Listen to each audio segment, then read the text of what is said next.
Hey guys, one of the most requested videos is now here. Yeah, how to lose that postpartum weight or that belly after giving birth. Are you ready? Are you ready?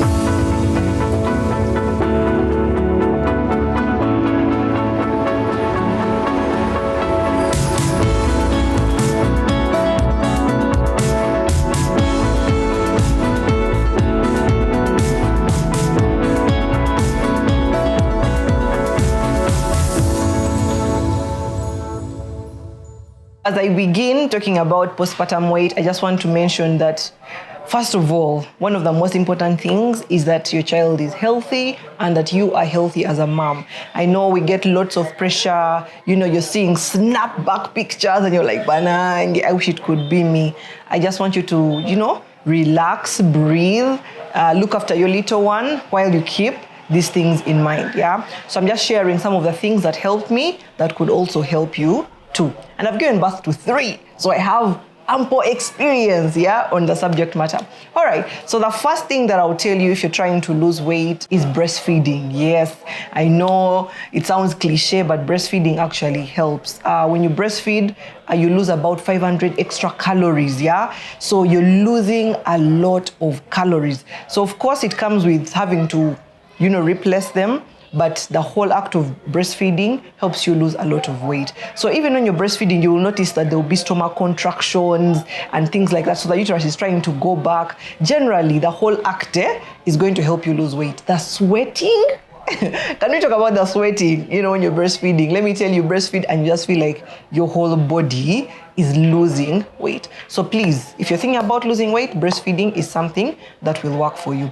So of course, as you're breastfeeding, like I've mentioned, you'll be hungry a lot, but please make sure that you're not eating 3 sticks of cassava, sweet potatoes, 3 pieces of chicken, all because you want to feel those hunger pangs. Now I'm going to talk about food in one of my points, so just wait that out. But breastfeeding is the first point. The second thing that is going to help you lose that belly and the weight is first making sure that you check if you have diastasis recti. Now I talk about this a lot, but it just blows my mind when people do not know about it, but have never heard about it. DR is one of the major causes of you having that mommy kapush, as if you're still pregnant or you're still like 6 months pregnant. So if you've given birth, the first thing you need to do is check. Now you lay on the floor, making sure that your shoulders are straight down. You're just lying on the floor. Put your legs up, your knees facing forward, and then you're going to do a crunch position while pressing onto your navel, So you press onto your navel and you begin to feel whether you have 2-finger separation, 3-finger, and some people even 4 to a fist. Now that is extreme DR. But if you have 1 or 2, it's not so bad. So after I gave birth to Royo, I had about 3-finger separation. And that means 3 of my fingers, these ones, were, going into my my core. So that means that your abs have separated. And when you are, pregnant, the abs were stretching and that left like a hole in there. So you want to make sure that after you've given birth, you kind of heal that DR. So the major mistake people make is that when they have finished giving birth, they start working out, they start doing all those crunches, they start doing planks. Now all that makes the DR worse. Please first make sure that you heal the DR before you go into those extreme core workouts, And one of the plugs that I use is Postpartum TV. Now, that YouTube channel has lots of exercises, even for C-section moms, those that have had natural birth. It's going to really help you to strengthen your core and to make sure that DR heals. Another thing that has helped me is doing stomach vacuums. Now, again, I will put a video in the description about how to do stomach vacuums. It helps you work out the transverse abdominis, Now those are the inner ab muscles that are going to help you just put things together. And you'll begin to see that is actually helping your tummy become flatter. I'll share some before and after pictures. Let me tell you, those things actually work, So please check if you have DR before you start intense workouts. That's point number 2. The third thing I did is waist training. Now, so many people have different views on waist training and things like that. Please make sure you've asked your doctor, your father, your mother, your brother, like everyone concerned, to make sure that you're doing what's best for you. I'm only sharing what has worked for me. So 2 weeks postpartum, I start waist training. And the reason I start early is my births are usually not as complicated. So for Royal, I had a short labor, I didn't have stitches. So all these things that I was doing was because I did them quickly because I didn't have any complications. So please don't have a C-section, then you start saying, Lisa said waist trainer. No. So please ask your doctor and make sure they give you a go ahead. So at 2 weeks postpartum, I use a waist trainer, and I'm going to plug you on the waist trainers that I use. I love the back waist trainers is because they actually capture all the back fat as well. Yeah, the half waist trainers leave that back fat. So here you'll be slim, and then here the fat will be hanging. So you use the back waist trainer, tie that tummy, so that, it kind of gives you a boost. Now, waist trainers give you a boost. You're not supposed to be in waist trainers like forever. For me, I usually do it for like a month consistently, and I wear them at least a maximum of 6 hours in a day. Please do not sleep with your waist trainer on because you want to get that flat tummy. No. Yeah. And another tip with waist trainers is make sure that it fits perfectly. The challenge is some people get something that is either so tight or too loose that won't get the job done. So get a waist trainer that fits you. Please ensure that it's not directly onto your skin because, you can't wash it every day, and then the sweat and the waist trainer will just not be working out, yeah? So wear maybe a vest or a spag inside and then wear your waist trainer. But actually, before you do that, make sure you moisturize that whole body so that you don't itch. Because of the tightness, it can actually itch. So that's what I do. 2 weeks postpartum, I wear my waist trainer. Guys, it's hard. I will tell you it's hard. It just snatches you and then now makes you have like an upright position because it's helping the back as well, so that there's no slouching and things like that. So if you're breastfeeding, you'd have to raise your breastfeeding pillow even higher so that the boob and the baby can reach, yeah? So the waist trainer is actually very good, and it has worked for me for all my 3 babies. And I just want to plug you, Kampala Waist Trainers is where I get my waist trainers from. I will put the contact, and please call her. She has amazing ones, original ones. There are some that are not original latex and they don't do the job. So please call her and she'll send you variety. You will try on and make sure that it actually fits. So if you're wearing your waist trainer, if you can put maybe 2 fingers in here, like you can put 2 fingers, then that's fine. Anything above that, then that means that waist trainer is big. So please get one that fits you and wear it for maybe a month consecutively. I would give myself breaks maybe during the weekend because anangi, that whole tightness, the whole month is not going to work, yeah? So try it out and let me know. The earlier you do it, the better, because if you delay, the muscles have kind of found their place. After you've given birth, everything is trying to come back together. So if you tie, you're kind of supporting them, supporting your core to come back together. So the earlier, the better. If you wait 4 months and you start tying, the stomach has real quartered. So please wear a waist trainer and get that tummy sucked in. Yeah, that's point number 3. Light bulb moment with Lisa. Did you know that flamingos are naturally gray, but they turn pink due to their seafood diet? A perfect example of you are what you eat. Keep eating that burger. You may just... So the next point that has really helped me is portion control.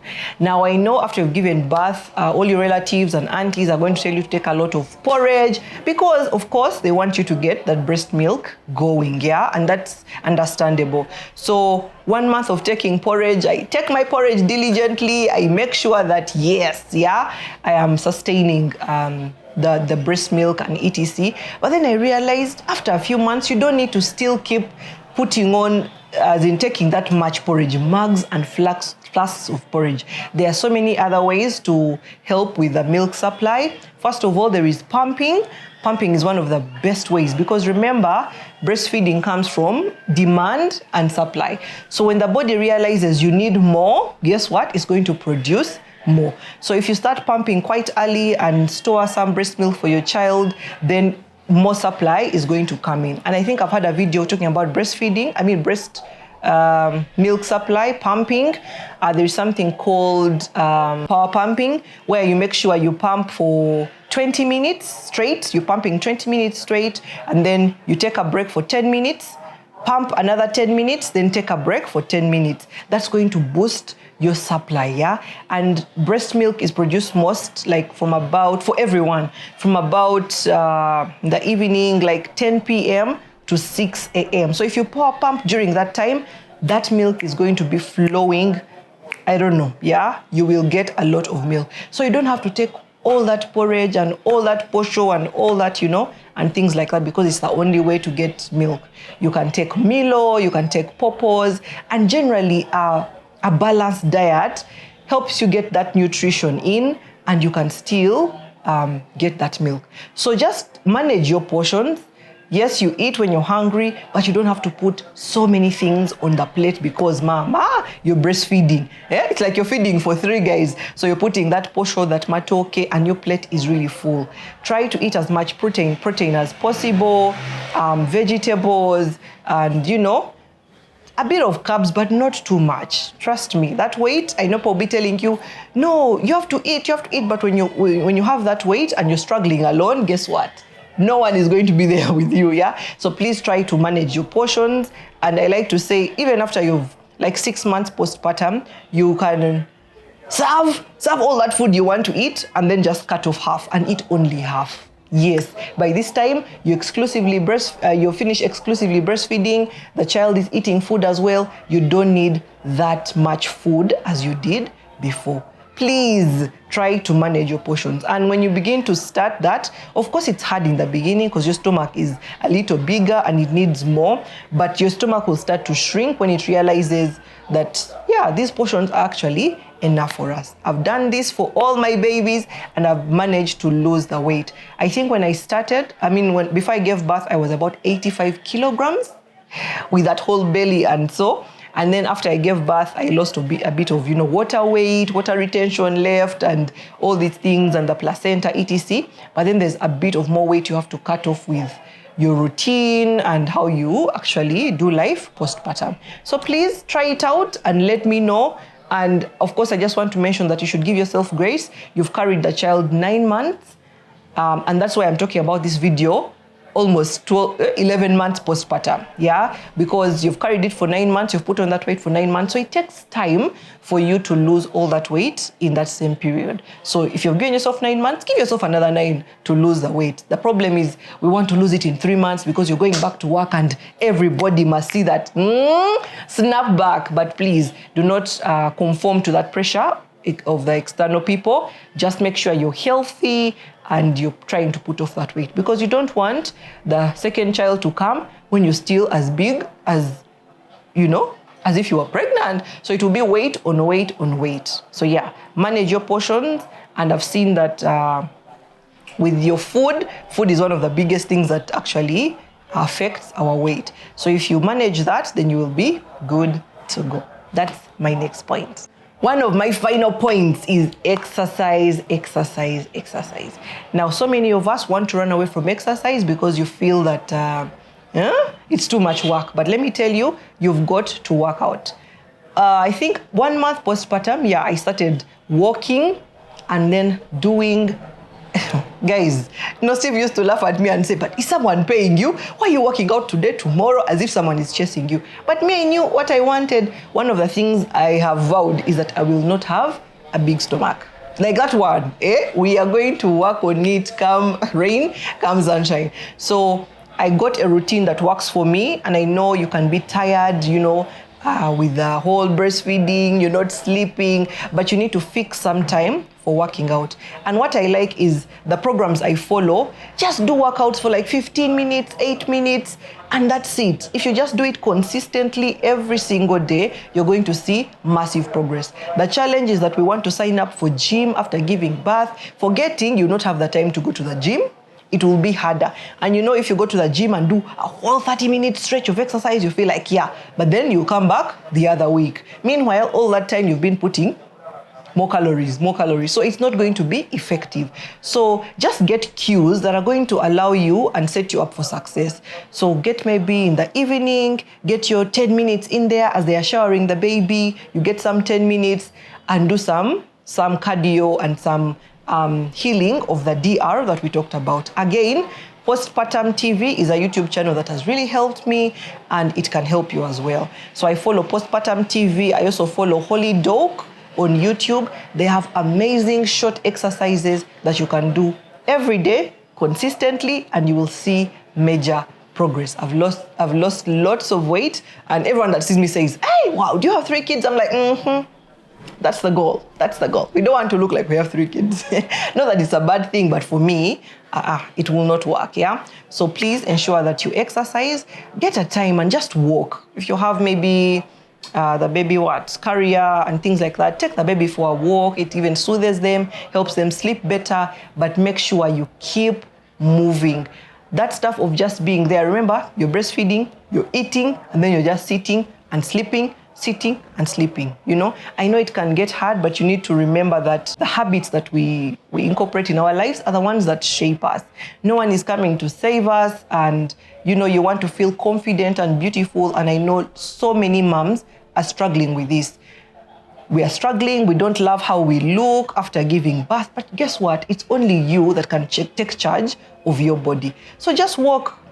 If you don't want to do the hardcore exercises, just keep moving so that you keep active, and just take it slow, 1 day at a time, but make sure you keep moving. So you can take a rest 6 weeks, 1 month, 2 months, but after that, please get that weight off. Let me tell you, you're going to struggle alone when people have lost the weight, yeah? And you want to feel good about yourself. I've lost lots of weight. I'm now about 69 kilograms, and I have 1 more kilogram to go to reach my goal, and I'm taking it a day at a time.